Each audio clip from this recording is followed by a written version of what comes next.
Ben Sellers, you are CEO of Starbury, the digital marketing agency for estate agents. What top tips have you got for content marketing for estate agents and letting agents? Talk to me.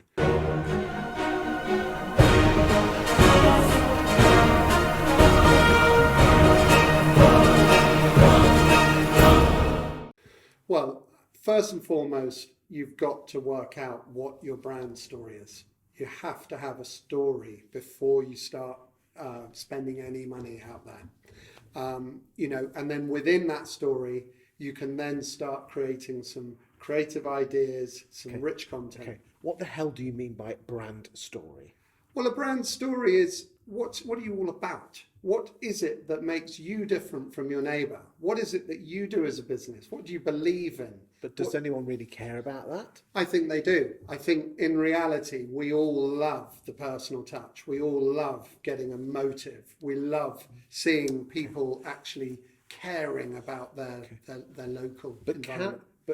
But when you say the word brand, people see that as the logo. Yeah, that's the classic. I mean, I said this at the EA Masters this year. You know, everyone thinks of the brand as the logo, the font, and the colour. Yeah. And in actual fact, those elements are just part of the equation. It's like, who are you talking to? What is your mission? What do you believe in? What are you? Yeah, I think the brand is what people say about you when you're not in the room. Exactly. Yeah. And what do they actually think about you guys?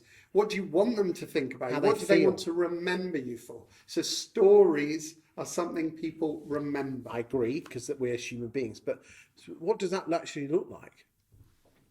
Well, I think it looks like, however you decide it to look like. Some people like to have their stories communicated in imagery. You know, some might want it in illustration. Because you know there's only three ways you can communicate with a human being. There's the written word, there's audio, and there's visual. Yeah. So you've got to decide all three. And in reality, the tip that you need in content marketing is to sew all three of those in. So through your idea, through your story you're going to do, you're going to have a visual treatment of it, which may cover video, may have image, some animation. Yeah. It's going to have some messaging, audio, or the written word. And it's going to have a keyword strategy because we want it to be found as well. So there's lots of things you can do with one piece of content and lots of channels. So what does good look like? If there's some agents out there that are watching this, which agents impress you with their brand story? Well, I think that there's one who I have a close affinity with from over the years, being Marsh and Parsons. I think they've done such a great job of using a face, people. So it's all about people, but then associating that campaign with the streets, with the different types of property. So marrying a visual of a person and associating it. But isn't it interesting that in the UK, the vast majority of estate agents work on the company brand and not the people? Well, yes, I mean, I think that is. And actually, you know, a nice approach these days as people are becoming more remote is actually hanging off the individual image. Okay, what's your thoughts on personal branding versus company branding, and what's more important going forward? I think you need a trust built through the umbrella. So if it's the hub, if it's the mothership, you definitely need that as part of your support. And then you can have an underlying sort of culture of great people within your business, which you shouldn't hide. They should be promoted because, to be quite honest, they're going to be promoting themselves anyway. So you might as well, you know, both benefit from it. Do you think it's quite short-sighted that agents hold back their staff and their own personal branding? Yeah, I've had many agents say, no, we're not going to have people on our website because they'll get headhunted.